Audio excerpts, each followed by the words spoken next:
Muchas gracias a la doctora María Eugenia Id por invitarme y a la Sociedad de Ortodoncia a poder moderar esta charla muy interesante donde el doctor Milo Cherrington va a hacer su presentación.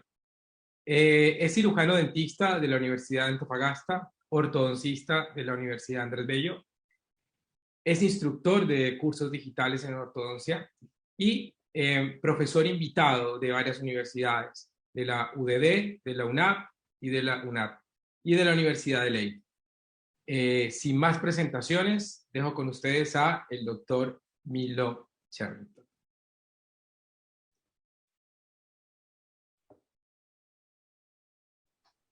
Milo, ¿estás por Hola, ¿cómo ahí? están? ¿Me escuchas?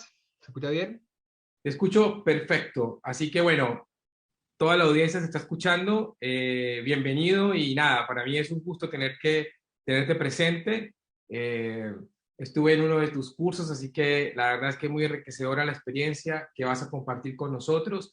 Nada, y además que, cómo no recordar a uno de los precursores de un hashtag tan conocido que es No Más Yeso, así De que todas maneras. con ustedes el doctor Milo Cherrington. Muchas Bienvenido. gracias. Vamos a compartir la pantalla de presentación. Vamos a ver. Solo para recordar al final, las preguntas que tengan acerca de los casos pueden ir por la plataforma Zoom, donde están conectados algunos de nuestros socios, y también por Facebook. Al final vamos a ir a la ronda de preguntas. A ver, de nuevo. Ahora sí. Muy bien. ¿Cómo están? Muy buenas noches. Muchas gracias a todos los que están conectados acá. Muy contento de tener esta oportunidad. Era un tema que tenía hace tiempo con ganas de hacer, de poder hacer esta presentación y de mostrar mis casos para ser socioactivo. Siempre mostrar casos personalmente me da un poco de pudor, siento que es una instancia que uno se expone también y por supuesto uno siempre quisiera hacerlo mejor. Así que bueno, vamos a hacer esto y espero que lo pasen tan bien como lo voy a pasar yo. En primer lugar, quiero comenzar agradeciendo, y quiero partir agradeciendo a los que impulsan, a los que son la pila, ¿no es cierto?, para hacer todas las cosas que uno se propone. Nuestra familia, en especial la mía, creo que son los que me potencian y los que me hacen ser cada día mejor para ellos. Así que mi saludo más grande a la Vale, a Juanjo, a la Nonoy y a la Lucía. Hoy día Juanjo incluso está de cumpleaños, así que vengo de una fiesta con 10 niños de 8 años, lo cual tiene mucha intensidad. Así que casi es un relajo tener que dar esta presentación. Por otro lado, también quiero aprovechar de agradecer a todos los que se han hecho parte de mi proceso de aprendizaje, que todavía y no terminará nunca, desde la Universidad de Antofagasta, todos mis compañeros y profesores de la Universidad Andrés Bello, al doctor Gonzalo Gutiérrez y a Jorge Ayala, como mis grandes profesores del curso continuado de Roth Williams, al doctor Luis Quevedo, en el curso continuado de cirugía ortognática, y también a todos los que he tenido la suerte de poder tratar de enseñarles algo. Ya llevo 8 años dando clases a distintos alumnos, a más de 2.000 alumnos a los cuales he tenido la suerte de enseñar, y un poco también esta charla tiene la idea de presentar justamente en qué estamos trabajando en estos momentos. Y algo adelantaba ya Alex, ¿no es cierto?, que es esta idea de no más yeso. Un poco hemos tratado de traducir en esta frase el concepto de lo que estamos tratando de enseñar y de hacer que sea más presente en nuestra práctica cotidiana. Como objetivo para esta charla, en primer lugar está presentar los 2 casos clínicos para optar a asociativo de la Sociedad de Ortodoncia. Por otro lado, voy a presentar un caso que tiene 10 años de antigüedad aproximadamente y otro que tiene poquito tiempo de antigüedad, para mostrar un poco cómo ha sido mi evolución en los registros de diagnóstico, de seguimiento y de comparación de casos clínicos. Y especial énfasis voy a hacer en los conceptos digitales que estoy utilizando hoy en día para planificar tratamientos. Creo que eso es, en pocas palabras, lo que quiero tratar de hacer en este tiempo que vamos a estar conversando. En primer lugar, soy un fanático de la tecnología. Desde ahí viene esta idea de no más yeso. Y esta idea de la tecnología la veo como una escalada de opciones para los ortodoncistas.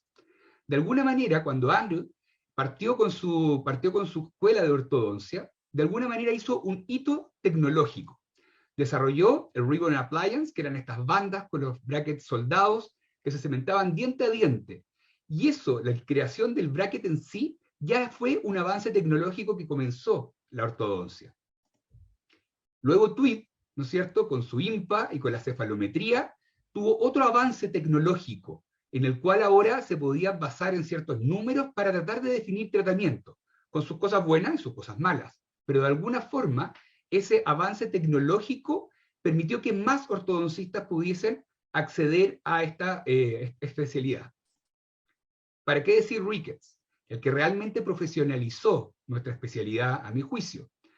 Con su avance en la cefalometría, los BTO, su arco de canto, finalmente lograron hacer, y todo lo que es la bioprogresiva de Ricketts, digamos, hasta el día de hoy, sigue siendo muy válida, y fue también lo que posibilitó que toda una serie de ortodoncistas nuevos pudiesen acceder a esta especialidad de mejor forma.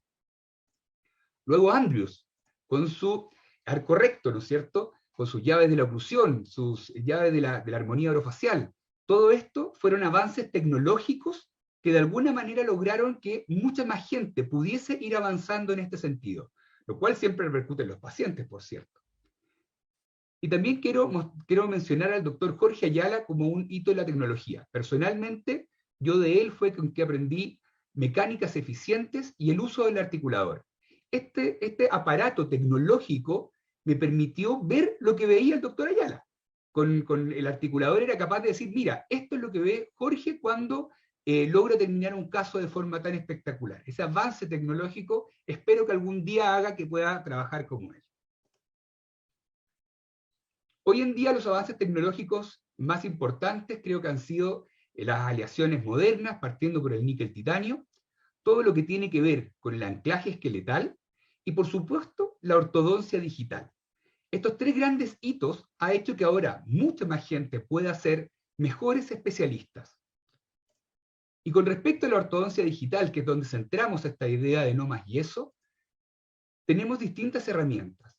La utilización del cone-beam, la digitalización de las arcadas dentarias con los escáneres intraoral, la impresión 3D, por supuesto los alineadores, y sobre todo, a mi juicio, la simulación de tratamientos, son distintos hitos tecnológicos que hoy en día permiten que se consiga la gran gracia que tiene la tecnología.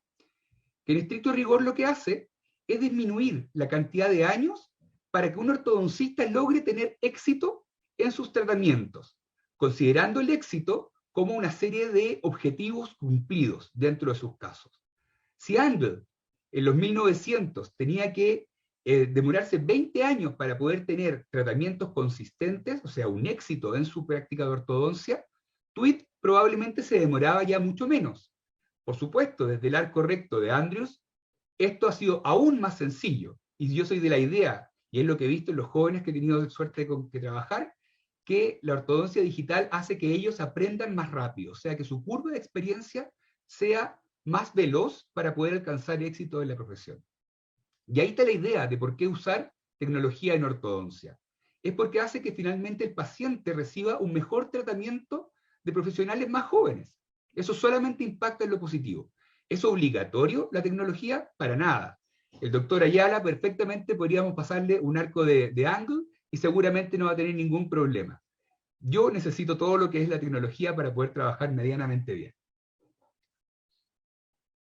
Cuando hablamos de qué es lo que significa el éxito, por supuesto tengo que referirme a los objetivos de tratamiento. Tanto el motivo de consulta por el que llega nuestro paciente, los objetivos estéticos y funcionales que queremos lograr en estabilidad, son finalmente los que tratamos de alinear con nuestro tratamiento. Una vez que tenemos todos estos objetivos alineados con él, pensamos que vamos a tener éxito en nuestro caso. Personalmente creo que la roca que funda todo esto es la salud articular y la oclusión funcional. Con este punto de partida y esta meta, finalmente yo creo que obtengo todo este equilibrio, y eso es lo que trataré de mostrar en los casos de hoy día. Porque finalmente todo esto se trata de encontrar los instrumentos diagnósticos. Es por eso que esta charla tiene el énfasis entre los registros que tomaba hace 10 años atrás y los registros que tomo hoy día, y probablemente en 10 años más los registros seguirán evolucionando, pero siempre buscando distintos instrumentos para poder medir el éxito que tengo en mis casos o los fracasos que tenga. Sin más, vamos a ir a la presentación del primer caso clínico.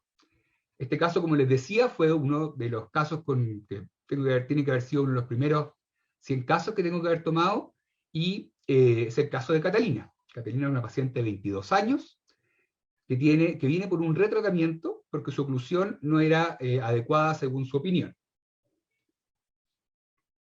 Cuando vemos sus fotografías, vemos que tiene un cierre labial forzado con una constricción del músculo mentoniano. Vemos que tiene un tercio inferior ligeramente aumentado.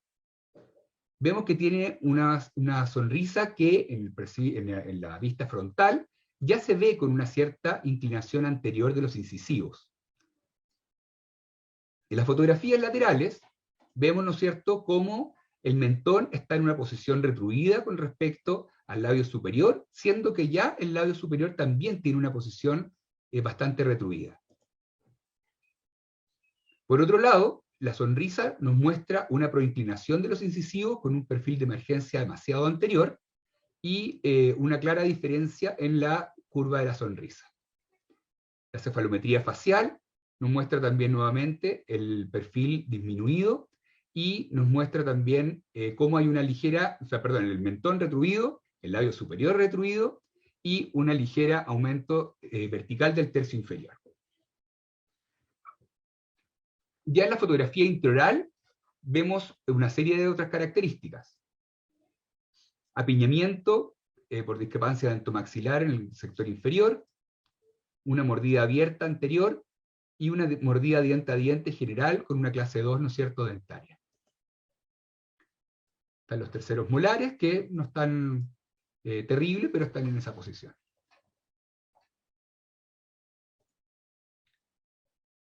También es importante mencionar en las fotografías intraorales que existían varias recesiones en distintos dientes, y con un periodonto también de riesgo, con bastante poca densidad queratinizada, sobre todo en el grupo quinto y en los caninos.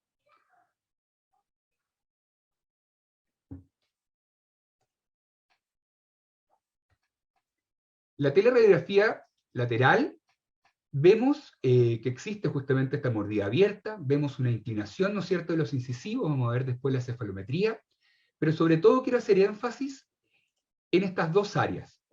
Es acá donde nosotros tratamos de ver entre la proyección de 4 dientes de los 4 incisivos y la proyección de las raíces de los 4 incisivos y de los 2 caninos, si es que tenemos hueso para poder mover nuestros dientes. Esto era con lo que contábamos, y nos poníamos a revisar si es que con esta radiografía podíamos saber si teníamos hueso o no. Entonces hacíamos nuestra cefalometría, de alguna manera tratábamos de imaginar dónde estaban las tablas palatinas, ¿no es cierto?, y las tablas vestibulares, y dibujábamos nuestra cefalometría. Esta es la cefalometría que yo hacía en ese tiempo.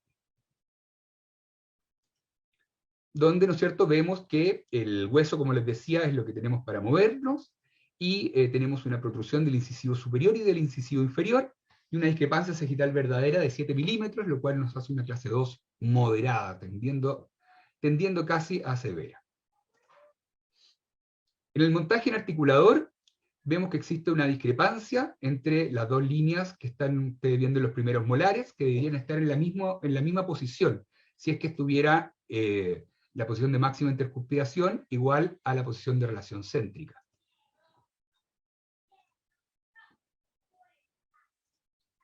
Y vemos que en el CPI se ve una discrepancia promedio, ¿no es cierto?, de 0,7 milímetros por cada lado, lo cual es un poco más alejado de lo que nos gustaría tener. Como resumen, ¿no es cierto?, vemos todas las características que le he mencionado, hago énfasis, ¿no es cierto?, en el estado periodontal. Y bueno, el diagnóstico que hacemos de este caso, ¿no es cierto?, de un paciente con crecimiento terminado, una clase 2 esqueletal, con un biotipo mesofacial, una clase 2 facial también con mentón retruido, una discrepancia entre resello C, una clase 2 dentaria, una mordida abierta anterior y un biotipo periodontal de riesgo. Recesiones generalizadas, pero principalmente en los caninos superiores e inferiores. Y como plan de tratamiento, lo que hacíamos, ¿no es cierto?, era hacer un BTO.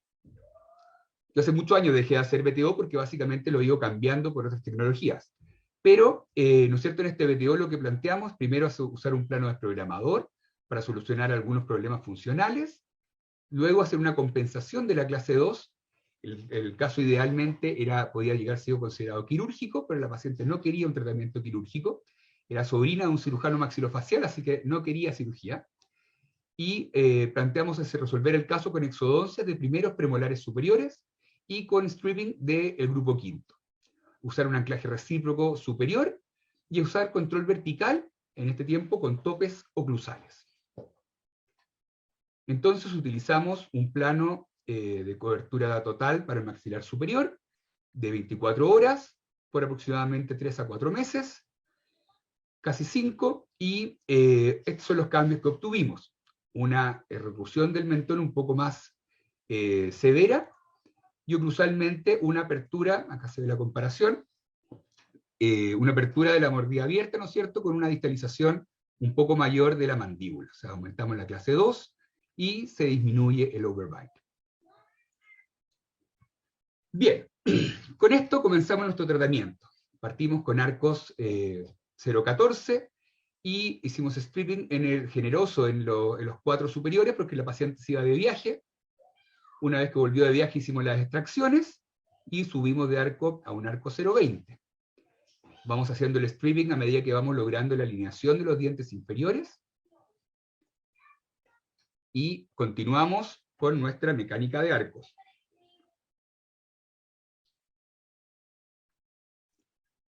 Cuando llegamos a esta fase donde ya tenemos los espacios cerrados, ya tenemos aproximadamente un año de tratamiento, lo que hacemos es hacer un montaje de seguimiento para ver cómo estamos. Vemos dónde están, qué bracket hay que cambiar, hay algunos molares que no se ven bien, y vemos que también aumenta la mordida abierta. Entonces lo que decidimos es colocar topes oclusales para mejorar el tratamiento de nuestro caso. Entonces, en septiembre del año 2012 colocamos topes oclusales. Estos van en primeros y segundos molares realizados con un tope de cera anterior, y vemos que en un cabo de 4 o 5 meses estos disminuyen nuevamente, los mantenemos un tiempo más, y en mayo de este año volvemos a colocar topes oclusales. En agosto ya vemos cómo esto se ha solucionado bastante, y una vez que vemos que existe un vis a vis, y donde vemos que al retirar los topes molares mejoraríamos la oclusión, hacemos justamente eso. Ocupamos algunos elásticos cortos en el sector posterior para terminar de engranar el caso de lo que nos queda de la mordida abierta posterior ahora. Y vemos con ajuste oclusal que ya conseguimos los espacios que necesitamos. Los espacios que vemos en los premolares los vamos a rellenar al momento del retiro, y ahí está el caso terminado en el año 2014. 2 años y medio de tratamiento, que era lo que habitualmente me demoraba en un caso como este con extracciones. Ahí está la oclusión que conseguimos, los puntos de contacto que necesitábamos. Sobre todo nos interesa la cúspide del canino inferior, que está en la vertiente distal del lateral superior.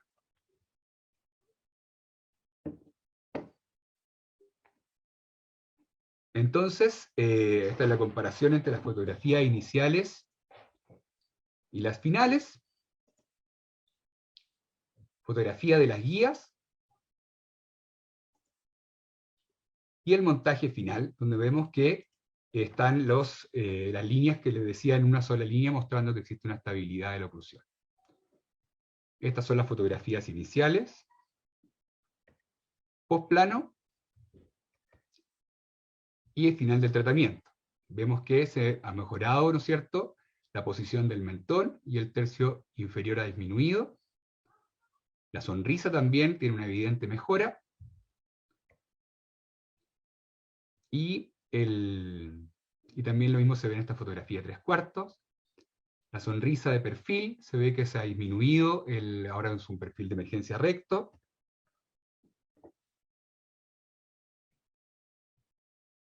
Está pendiente la extracción de los terceros molares. Y ahí está la cefalometría final.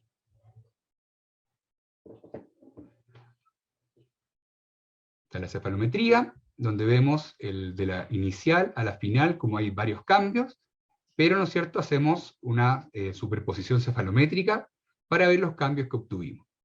Vemos que se consiguió una retrusión de los incisivos superiores, un cierre del eje facial aproximadamente en 2 grados, lo cual para mí ya era un éxito tremendo.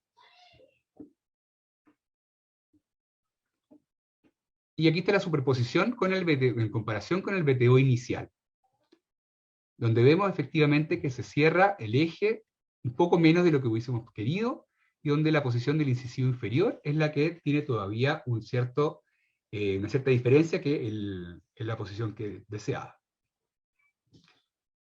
Este es un control a los 2 años de tratamiento, donde vemos que se ha mantenido la estabilidad, se mantienen estables también las recesiones, no ha sido necesario tampoco hacer injerto, no tienen mayor sintomatología.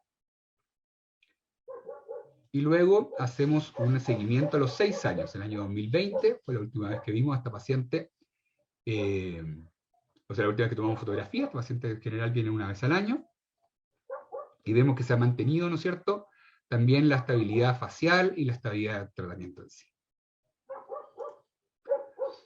En el último control tomamos también una radiografía de control, buscando justamente hacer la extracción de los terceros molares, y vemos los efectos que tuvo nuestra prescripción, que usamos por largo tiempo, y se ve que está todo relativamente dentro del hueso, excepto los premolares superiores, que siempre se tienden a tener, por el tipo de prescripción que usábamos en ese tiempo, tienden a tener un poco la raíz más cercana al hueso, y las recesiones de los caninos también se observa que el hueso es bastante delgado en esa zona.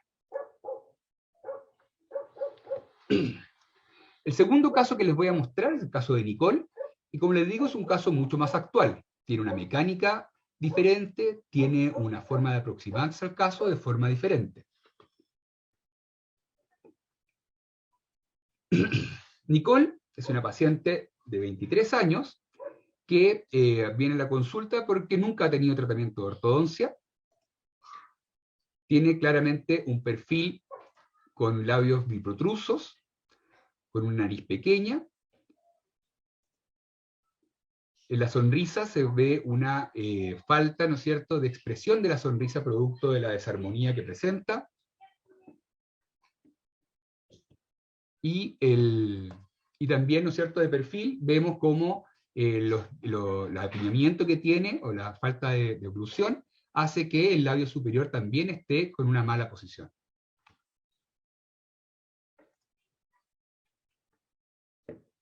Cuando vemos las fotografías intraorales, nos damos cuenta que los incisivos superiores e inferiores están con un gran apiñamiento.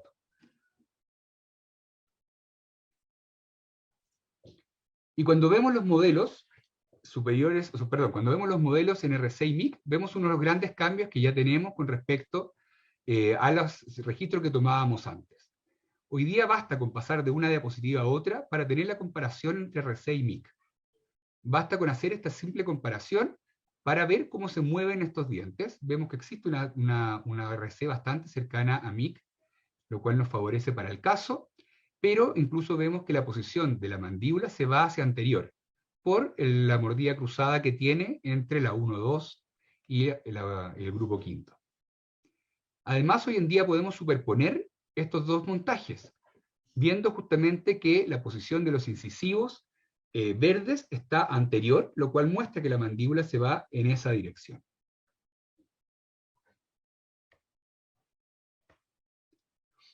Cuando vemos la radiografía panorámica, vemos que están los terceros molares, los inferiores impactados, y los superiores con una clara falta de espacio.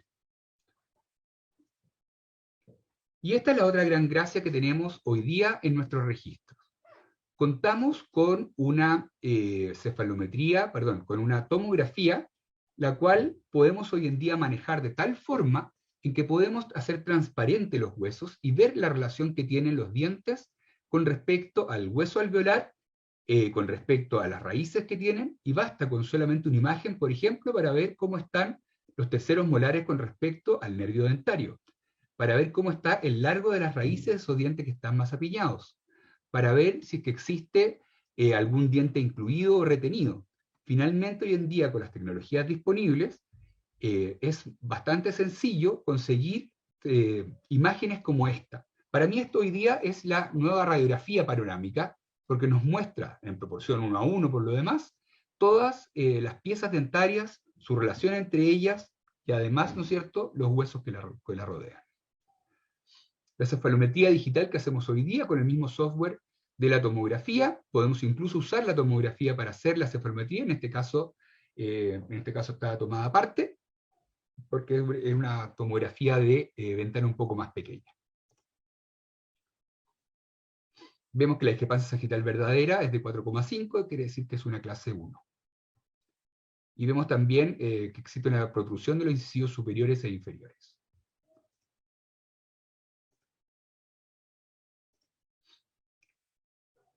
Como les decía, esta radiografía que está acá es para mí hoy en día la base de mi diagnóstico dentario. Con ella yo veo la inclinación que tienen las raíces con respecto a la disponibilidad de hueso alveolar que tenemos.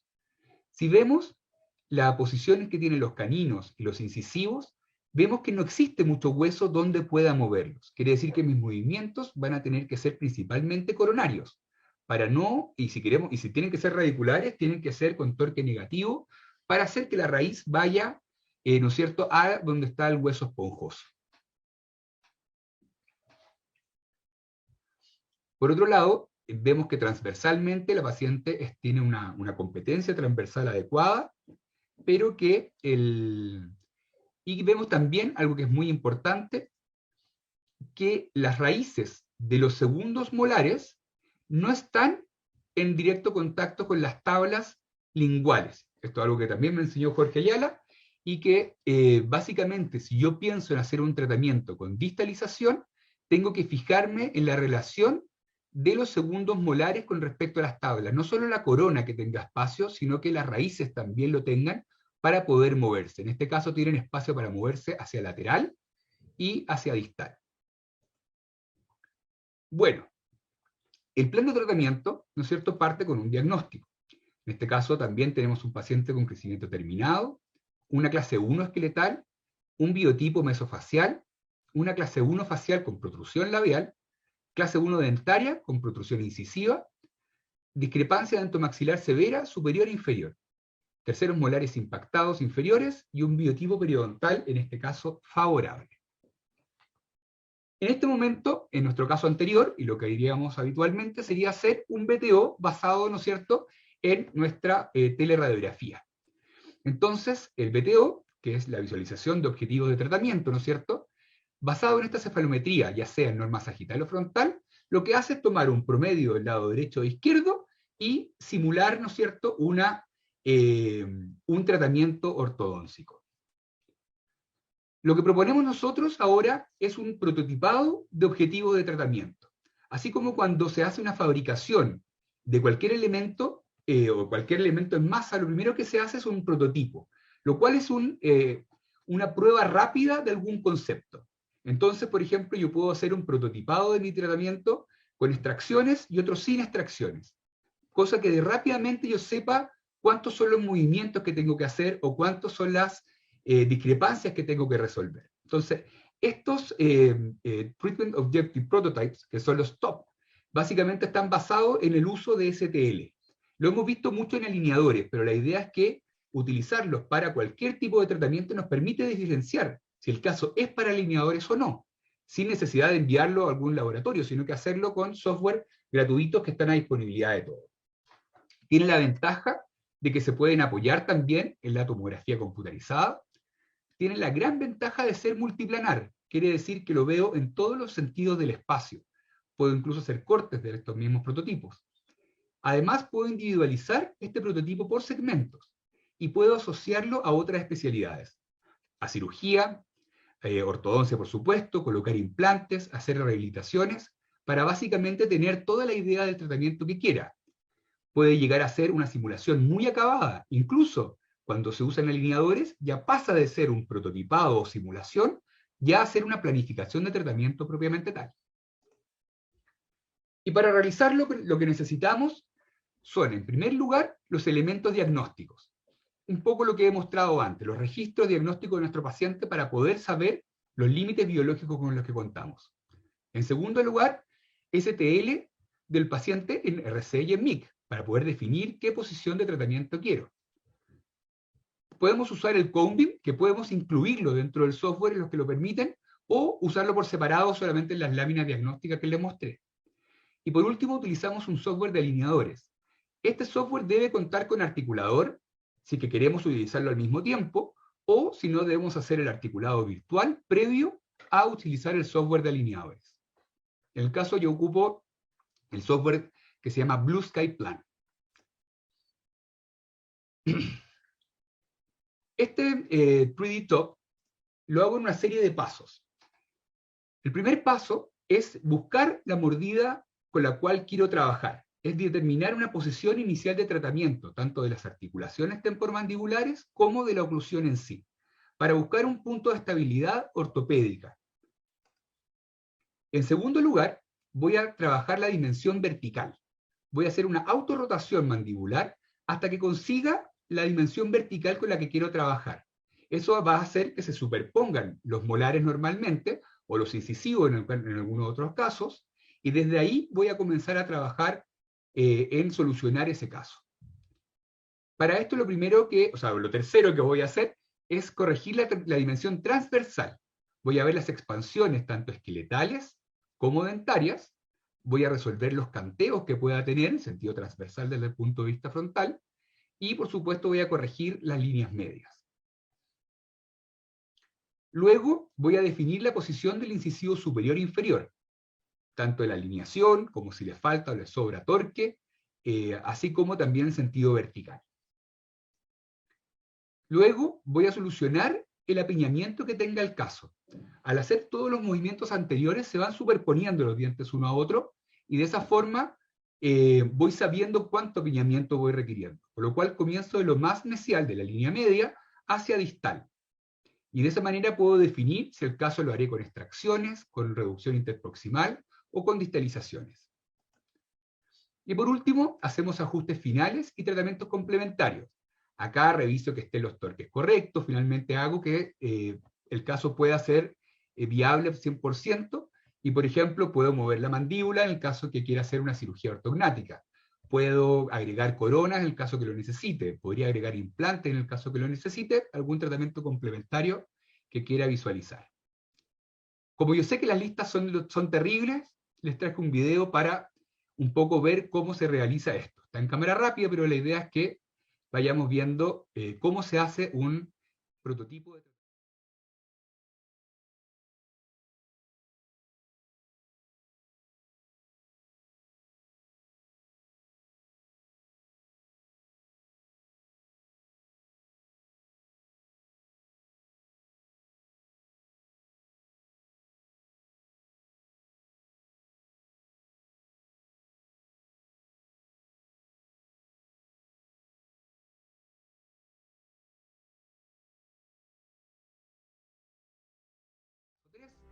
¿No es cierto?, de solucionar el problema transversal. En este caso, queríamos mejorar los torques coronarios, tanto superior como inferior. Inferior es mucho menos, por supuesto.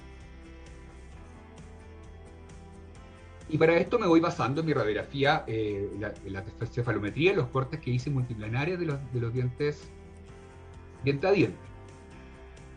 Ahora determino la posición del incisivo superior y del incisivo inferior después. Y voy solucionando, como les decía, de mesial a distal el apiñamiento.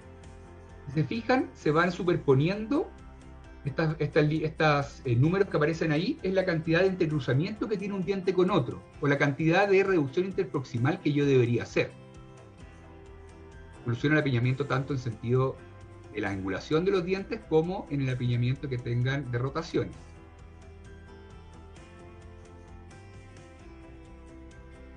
Entonces acá vamos a ver cómo al solucionar el apiñamiento anterior va a ir quedando la suma de todas esas reducciones interproximales en los caninos, por distal de los caninos. La suma de esas dos es el apiñamiento real que tiene mi caso. Ahora considerando el aspecto transversal, tamaño de los dientes, la forma de arco, en fin.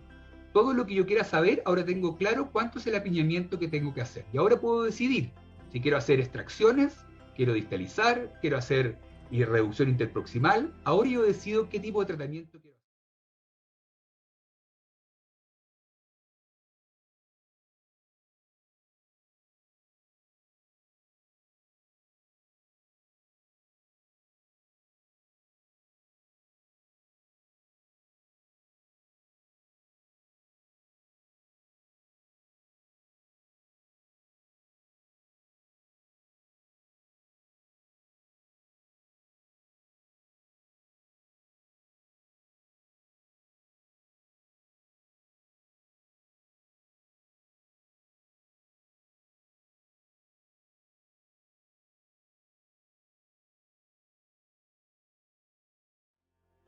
Y ahora hacemos las últimas correcciones.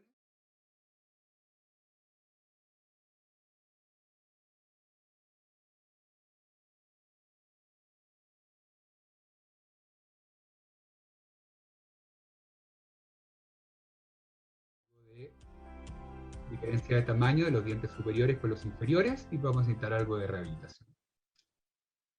Este fue un video, sé que está en cámara rápida, pero básicamente es el espíritu de lo que representa este no más yeso, en el sentido de que lo que queremos es poder utilizar tecnologías para en un corto plazo ayudarnos a hacer mejores tratamientos. Entonces, rápidamente hacemos un resultado de un tratamiento y decidimos, ok, esto es con extracciones, esto es con distalización, esto es con cirugía o lo que necesitemos. La suma finalmente de los registros diagnósticos más un software de visualización nos permiten que esto sea lograble. Entonces, en este caso, el tratamiento que hemos elegido va a ser una distalización, para lo cual vamos a necesitar anclaje esqueletal, las extracciones de los terceros molares, para realizar un movimiento de intrusión y de distalización en el arco superior e inferior. En este caso, el doctor Alberto Führer, cirujano maxilofacial, que trabaja con nosotros en ICOR, nos ayudó con este procedimiento. Y esta es la simulación del tratamiento, donde lo hice en primer lugar por arco, y una vez conseguido la diferencia de los arcos, veo que la oclusión también calza de buena manera. Esto lo hago tanto para casos quirúrgicos como no quirúrgicos. En este caso no necesitaba hacer ningún avance para lograr la oclusión, por lo cual el caso no era de resorte quirúrgico. Podría haber tenido alguna indicación desde el punto de vista de la vía aérea, pero daba muy bien sin hacer cirugía, así que decidimos por esa opción. Comenzamos el caso y enviamos al doctor Führer para que nos hiciera las extracciones y los anclajes esqueletales. Y partimos con distalización utilizando una mecánica muy simple, sencillamente cadenetas hacia las placas, porque solamente queríamos hacer distalización y después de las mismas placas a los molares para hacer la intrusión. Esto es en septiembre del año 2020. En diciembre del año 2020 ya estaba resuelto el apiñamiento inferior y estaba en vías de solucionarse el apiñamiento superior. En abril del 2021, esto en plena pandemia, y aún así el caso siguió andando, y en el abril del 2021, cuando llevamos 8 meses de tratamiento, ya teníamos descruzado el molar superior, o sea, el incisivo superior, y hasta nos estaba ya sobrando espacio, sobre todo al lado derecho. En diciembre del 2021 cumplimos un año de tratamiento, y ya estábamos en estas posiciones, con el apiñamiento solucionado, con bastante buenas relaciones interocruzales, y en marzo de este año hicimos el retiro de los frenillos. Nos demoramos aproximadamente un año y medio, incluyendo la finalización del caso. Las rehabilitaciones las hizo el doctor Gabriel Dalmazo, de los incisivos laterales, que también trabaja con nosotros en ICOR, así que muchas gracias a Gabriel y Alberto. Y esta es la comparación final del caso. Se ve la mejora notable en la sonrisa, se ve la mejora también en la protrusión labial, sigue siendo labios biprotruidos, pero ahora en mucho menor manera. El perfil de emergencia, la expresión de la sonrisa misma, las fotografías finales, ¿no es cierto?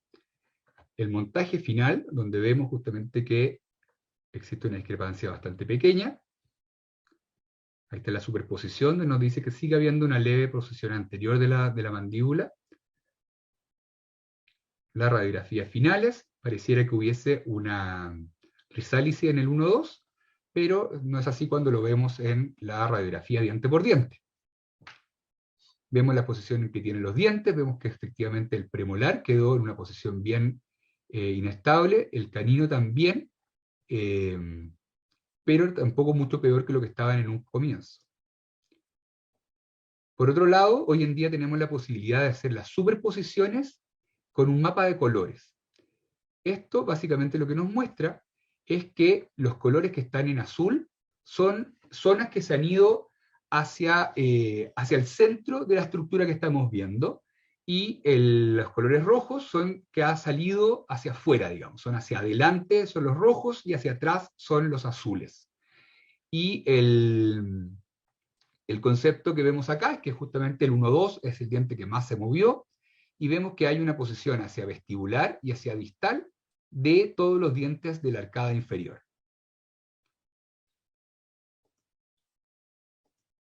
Acá para que lo veamos en estático, ¿no es cierto? Donde básicamente todos los bordes azules significa que hubo movimiento hacia distal, y los rojos que hubo movimiento hacia vestibular.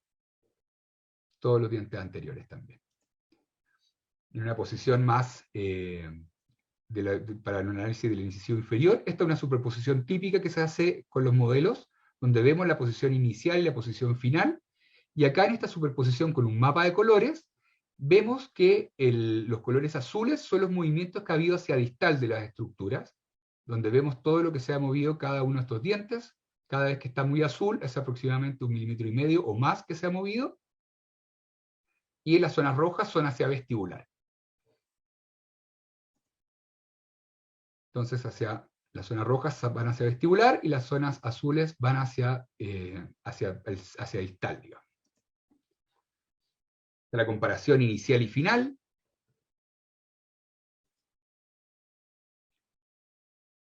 La comparación inicial y final también. Y esa sería la presentación de los casos que tengo para ustedes.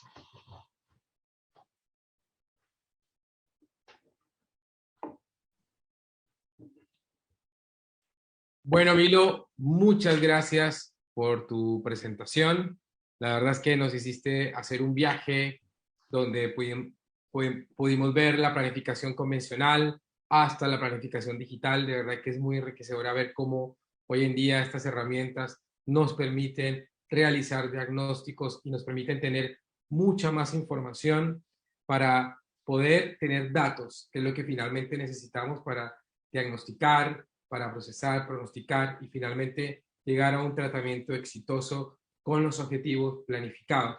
La ortodoncia se potencia con estas herramientas y finalmente tenemos que integrarlas para poder avanzar y lógicamente llegar a todos esos objetivos que siempre nos hemos planificado. De verdad que ha sido muy grato ver tu presentación, te felicito. Muchas Y gracias. vamos, no, de verdad que sí. Y vamos a ver la ronda de preguntas.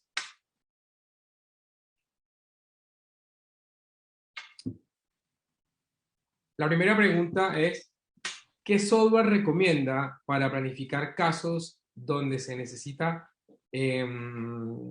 realizar extracciones? Blue Sky Plan para mí es el mejor software que hay hoy en día, porque es gratuito para todo lo que es planificación. Después, si uno quiere exportar tratamiento a realizar, alineadores o cementado indirecto, te cobra, pero antes de eso, todo lo que es planificación es absolutamente gratuito, y se hacen las extracciones ahí mismo en el mismo flujo de trabajo. Blue Sky Plan. Perfecto. Está la opción de que está abierto también, y está la opción también de No, software. siempre es abierto. Tú puedes subir cualquier cosa. Tú descargas el programa, está para Windows y para Mac. Sube los modelos, los trabajas gratuitamente, todo lo puedes hacer gratis. Si después tú quieres extraer cosas de ahí, digamos, de extraer los STL que trabajaste o cosas así, para algunas cosas te cobre, para otras no. Pero en general es un software muy abierto y muy gratuito y muy disponible. Perfecto. La doctora Claudia Flores preguntaba cuál software era. Doctora, puede ser más específico, pero yo creo que el doctor puede también mencionar cuáles fueron los software que utilizó en la presentación. para todo lo que es la planificación es Blue Sky Plan. Para el tema de las comparaciones ocupo un software que se llama 3D Slicer. Perfecto. El doctor Slater te manda un saludo, te Eso, felicita grande por la Boni. presentación. Fuerza a los croatas ahí. Lo vamos a tener próximamente al doctor en su presentación. Bien, nuestra segunda pregunta tiene que ver con si es posible reemplazar el montaje convencional por el montaje digital, en tu opinión y en tu experiencia, y qué tipo de software recomiendas como para que se puedan partir, ¿no? Como para iniciarse. El mismo software, Blue Sky Plan, tiene un articulador virtual que es muy sencillo de utilizar y la verdad que es muy, muy fácil y muy preciso, la verdad que es muy bueno. Y yo hace 4 años ya que no hago ningún montaje análogo, digamos, en yeso. Todos los montajes los hago digitales. Y tengo Scanner Intraoral hace 1 año y medio recién. Entonces antes lo que hacía era mandar a un laboratorio a digitalizar los modelos de yeso, ahí chao yeso, y me quedaba con los modelos digitales y con eso hacía el montaje, todo lo que necesitaba. Perfecto, buenísimo. Bien, otra pregunta es, si trabajas con alineadores y en qué casos te gustaría poder usarlos o aplicarlos. Sí, trabajo harto con alineadores, cada vez más. Estoy quizá en una parte intermedia de la curva de aprendizaje, y en general mi recomendación, o por lo menos mi camino que he seguido para los alineadores, es terminar casos que partí con brackets, hacer la finalización del caso con alineadores. Resuelvo básicamente, o sea, a ver, como término general, los alineadores resuelven muy bien los problemas coronarios y muy mal los problemas radiculares. Si hay que trasladar raíces, no lo hacen bien. Entonces, al final lo que yo partí haciendo es solucionar los problemas radiculares con brackets, retiraba los brackets al año y terminaba con 6-8 meses de alineadores. Y eso para mí fue un aprendizaje muy bueno porque efectivamente transformé los casos difíciles de alineadores en casos fáciles de alineadores, y en general hoy día ya estoy tomando casos más complejos, sobre todo con distalizaciones y algunos de cirugía ortognática, y básicamente voy avanzando en esta curva, pero la recomendación en general es eso: casos donde haya que mover coronas, todo bien; donde haya que mover raíces, cuidado. Perfecto. Buenísimo. Doctor, y bueno, la última pregunta, ¿alguna consideración especial en los casos con alineadores, pacientes con problemas articulares o con inestabilidad condilar, que son pacientes que hay que tener mucho cuidado, que si no se determina una buena posición condilar, sea con alineadores o sea con brackets, finalmente tienes una inestabilidad? Yo creo que la pregunta hace la referencia a que con brackets puede ser que el MIC, el paciente te lleve siempre ese MIC por engrama muscular, pero en los alineadores hay algo que pasa, y es que el paciente se puede deprogramar si es que no tienes la costumbre, o si no tienes, digámoslo así, la formación para deprogramar al paciente y llevarlo a una posición de relación céntrica. Y tienes a un paciente clase 2 leve, donde se expresa, y si no le tomaste tampoco un escáner para ver la posición condilar, finalmente terminas en un paciente que estaba compensado y terminas con un paciente posiblemente haciéndole la alfombra roja para entrar al pabellón. ¿Qué piensas de ese tipo de pacientes? Básicamente el diagnóstico, diagnóstico, diagnóstico, diagnóstico. Es por eso que cuando le mostraba el equilibrio, ¿no es cierto?, de los objetivos de tratamiento, partir por la posición condilar es fundamental. Eso basta, esto es tan sencillo como acostumbrarse a manipular la mandíbula del paciente cuando uno ve al paciente, y antes de darle la mano, tomarle la mandíbula y manipularla. Eso es lo primero que uno tiene que hacer con un paciente. Con ese sencillo ejercicio de acostumbrarse a manipular la mandíbula de los pacientes en todas las sesiones, uno ya tiene una buena predictibilidad. Porque el paciente que es inestable articularmente se nota fácilmente que lo es. Por supuesto hay pacientes que esconden algunas cosas y no son todas igual, pero si uno ya tiene el ejercicio de querer diagnosticar, lo va a hacer. En mi caso no me complica que los alineadores me programen al paciente. Para mí es lo mejor que me puede pasar porque lo hago en todos los casos igual. Entonces, o sea, lo hago en todos los casos que tengo que hacerlo. Si el paciente tiene sintomatología, si el paciente tiene facetas de desgaste, si el paciente tiene alguna condición que me diga que tengo que programarlo, lo voy a programar. Y al revés, me sirve de programarlo con alineadores. Y con los alineadores uno tiene que tener claro que son varias fases de tratamiento dentro del mismo tratamiento. Entonces haría una fase primero corta para lograr algunos objetivos, con eso también aprovecharía de programarlo, y después haría una fase más larga para el resto de los objetivos. Pero insisto que ante la pregunta, ¿no es cierto?, que era cómo hacerlo con un paciente con inestabilidad condilar, primero estabilizo la articulación y después trato. Me da lo mismo si es con goma de mascar, con alineadores, con brackets, con lo que sea. Perfecto. Bueno, vamos a resolver las siguientes preguntas. La doctora María Laime te saluda y te pregunta por qué prescripción de Braquex utilizaste y te manda un saludo, muy agradecida por su presentación, muchas felicitaciones. Muchas gracias. En el primer caso utilicé prescripción de Roth y en el segundo caso prescripción de Face. Perfecto. La doctora en ambos casos debo decir que no llegué a arcos rectangulares en la arcada inferior, por ejemplo, sino solamente en la arcada superior, por lo cual no se expresa la prescripción totalmente en el inferior porque no quería expresar el torque positivo de los incisivos, y en el inferior para ayudarme a retroinclinar también. Entonces, no necesariamente por usar una prescripción quiere decir que llego al máximo arco para expresarlo o no. Siempre es individualizado en cada caso. Perfecto. El doctor Alejandro Díaz te felicita también por tu presentación y hace una pregunta muy interesante. Considerando que las ATMs se puede ver cierto grado de asimetría, él pregunta si es posible personalizar los articuladores virtuales. Sí, hoy día ahí entramos a ver, el articulador virtual o lo virtual se puede individualizar todo lo que uno quiera. El tema es de dónde sacas la información para virtualizarlo. En un paciente, normalmente la ATM derecha está unida a la ATM izquierda. Hay pocos casos en los que no.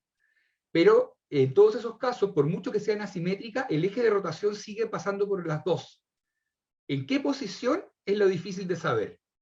Hoy en día existen técnicas para poder hacerlo muy bien, que son técnicas digitales basadas en cinemática, directamente en motion tracking, que se llama, ¿no es cierto? Que de forma de video se hace un registro de cómo es la dinámica mandibular, y eso también se digitaliza y se suma al articulador virtual, haciendo ahora un pantógrafo digital para obtener un eje de rotación preciso.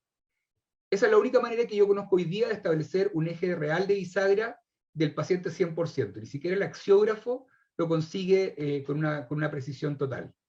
Y aún así, usando métodos pantográficos con tecnología cinematográfica, también requerimos una estabilización de una patología articular antes de poder obtener eso. Entonces, la verdad es que siempre sigue siendo un desafío el tener un eje de bisagra, independiente de la simetría o la asimetría de las articulaciones. El famoso lograr el eje de bisagra terminal, ¿no? Así es. La doctora Daisy Cerrato pregunta si solo se necesitan modelos y tomografía para poder usar el software. El software es solo con modelos. Bastan los modelos, y yo siento que es una muy buena forma de comenzar, es poner los modelos en el software y básicamente mover los dientes y ver qué pasa. Eso es lo primero. ¿Qué información diagnóstica lleva uno al software? Es la segunda parte. Entonces, hay una primera parte de ejercicio que es ver cómo movería los dientes, y después una segunda parte que es ver que esos dientes estén dentro de un hueso. Perfecto. Yayi Sersuk te envía felicitaciones.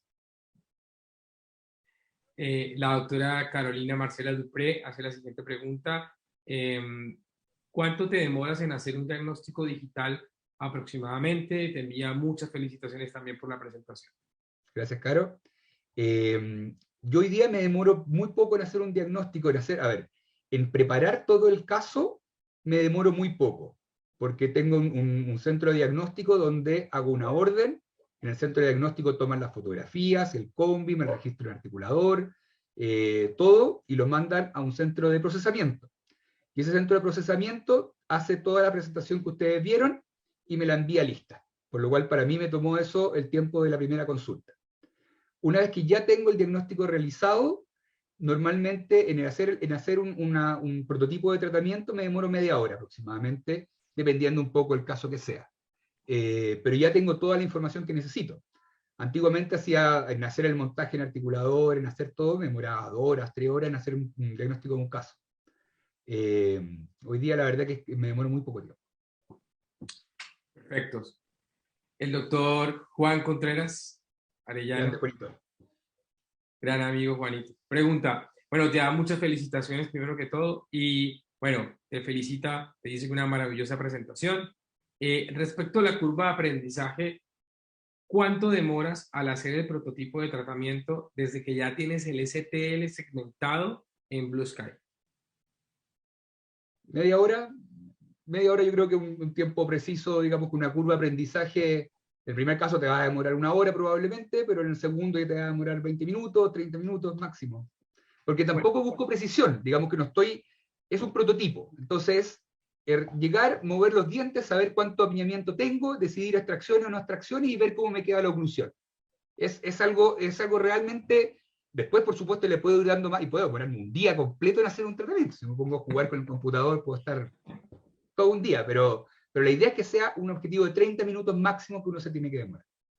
Perfecto. Y bueno, y Juan Contreras también pregunta, la curva de aprendizaje, ¿cuánto se puede tardar eso? O sea, depende también del tiempo que le inviertas, ¿no? Al manejo Claro, del software. depende de dónde, desde cuánto vienes también, cuánto sea tu manejo de software en general.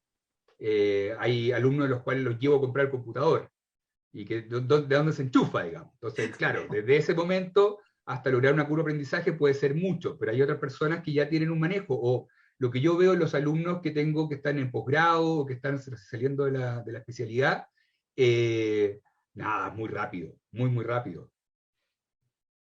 Perfecto, muy bien. Phineas Ortodoncia Curso te manda saludos, te Gracias, felicita en Ariel. esta presentación y te dice que te espera en Madrid. Te manda Así es, saludos. estaremos en Madrid en septiembre y en octubre. Me decía Ariel que pueden justamente deducir de impuestos el viaje a Madrid si quieren ir a un curso allá, y lo pueden pasar como gasto de formación. Así que los invitaba a todos a Madrid. Perfecto. Rigoberto Martínez pregunta si en una hiperplasia condilar considera factible utilizar alineadores. Lo primero, diagnóstico. Saber si es que esa hiperplasia condilar está activa o no está activa. Y una vez que sabes eso, la verdad que es igual que cualquier otro caso, hermano. ¿Usaría brackets en un caso con hiperplasia condilar? Claro que sí, depende del caso. Perfecto. Sí, quisiera agregar algo de lo que dijiste, sobre todo que es muy importante. Algunas plataformas para subir casos en alineadores solamente te colocan una panorámica y a veces una tele. Entonces yo creo que de pronto también eso en los ortodoncistas jóvenes puede también pensarse que es como suficiente para tratarse con alineadores. Creo que es súper bueno, Milo, que hagas una aseveración sobre el diagnóstico. O sea, finalmente es la base inicial y siempre se ha dicho, y se ha dicho por los ortodoncistas que hemos seguido, por nuestros maestros, de que el diagnóstico es fundamental para poder determinarlo. Hice mucho hincapié en esa radiografía donde se ven todos los dientes cortados, cada uno en el eje mayor del diente, donde se ve la raíz con respecto al hueso.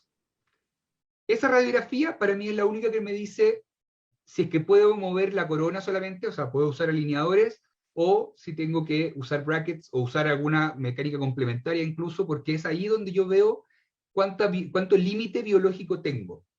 Y por otro lado, el resto del COMBIM también me dice cómo están los huesos alineados uno con otro. Siempre para mí los dos grandes límites o donde yo marco la posibilidad de tratamiento es si es que hay asimetría o no hay asimetrías, y si es que tengo hueso por vestibular y palatino de los dientes. Para mí esos son los dos límites biológicos, el estructural y el local, por decir algo. Y con esos dos recién puedo decidir qué voy a usar. Tampoco puedo usar brackets si no tengo hueso. Y tendría que buscar alguna manera de que se haga hueso en esa zona, digamos. Así es. El doctor Oscar Fernando Toro te manda Grande, felicitaciones profe. por tu presentación. Bueno, y para terminar, la doctora Caterine Pruso te envía felicitaciones. Voy a leer Gracias. su mensaje. Felicitaciones, Milo, por tu gran presentación. Eres bienvenido a Socio Activo de nuestra sociedad. Eso. Sin duda estamos hoy felices de tener a este gran experto en esta área hoy junto a nosotros y te manda de nuevo felicitaciones. Muchas gracias, Caterina. Alejandro Barrenechea te saluda por la presentación, excelente, y hace una pregunta. Según tu experiencia, ¿en qué porcentaje y la plataforma te predice fielmente el final de tratamiento? ¿Y en qué porcentaje debes reevaluar a mediados del tratamiento? O sea, creo que hace una pregunta muy interesante acerca de la previsibilidad del software para poder llevarte a los movimientos reales. Como les decía, el software aguanta todo. Entonces, uno básicamente puede mover los dientes infinito. Yo en los cursos siempre trato de expresar que aquí la mejor mezcla es entre experiencia y juventud, como dice un gran poeta. Entonces, la idea es que los software sin experiencia tampoco sirven de mucho, porque finalmente tú vas a poder mover los dientes donde quieras y la predictibilidad la vas a lograr cuando tengas 10, 12 años de experiencia en ortodoncia, porque recién vas a saber efectivamente cuánto lograste de lo que planificaste.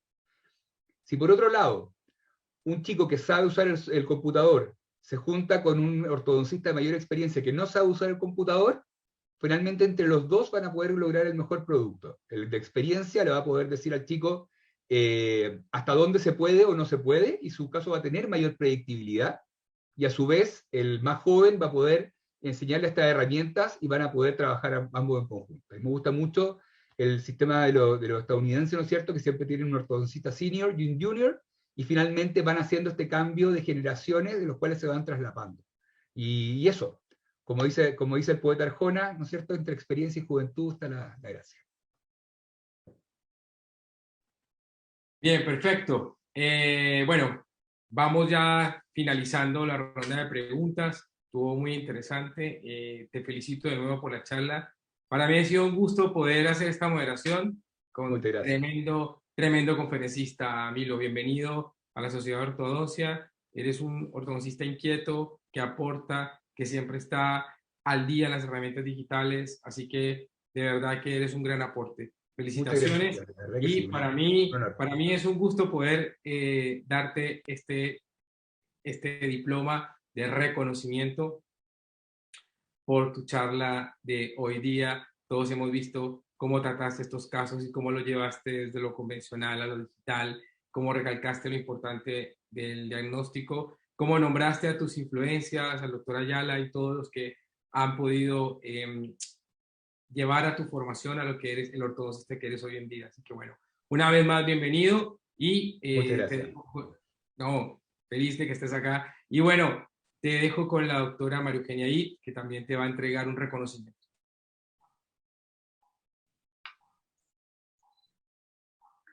Milo, es un honor para nosotros tenerte como socio de la Sociedad de Ortodoncia, como socio activo, ¿eh? Y por supuesto felicitarte por tu estupenda exposición. Muchas Pero gracias. siempre he pensado, Milo, que son tan importantes las sociedades profesionales, tanto desde un punto de vista profesional, porque nos permite tener una constante retroalimentación con nuestros pares, pero también desde un punto de vista gremial, ya que es muy difícil lograr en ese ámbito cosas de forma individual. Yo espero, bueno, y en el fondo es imposible que se cumplan estos objetivos y que estas sociedades perduren en el tiempo si realmente no existen un grupo importante de socios que quieran trabajar de forma activa para ir lográndolo. Yo espero y te deseo que sigas con la misma energía con la que te dimos en esta presentación, para que sigas aportando a esta sociedad, que hay que recordar que la hemos hecho vivir 80 años. Así que muchas felicidades. ¿eh? Muchas gracias, María Esperamos Eugenia. La tenerte verdad que es un honor, constantemente. estoy muy contento y muy satisfecho con la presentación también, así que de todas maneras feliz de aportar algunas cosas estamos planeando, así que algo más por ahí vamos a hacer. Me alegro mucho. Muchas gracias.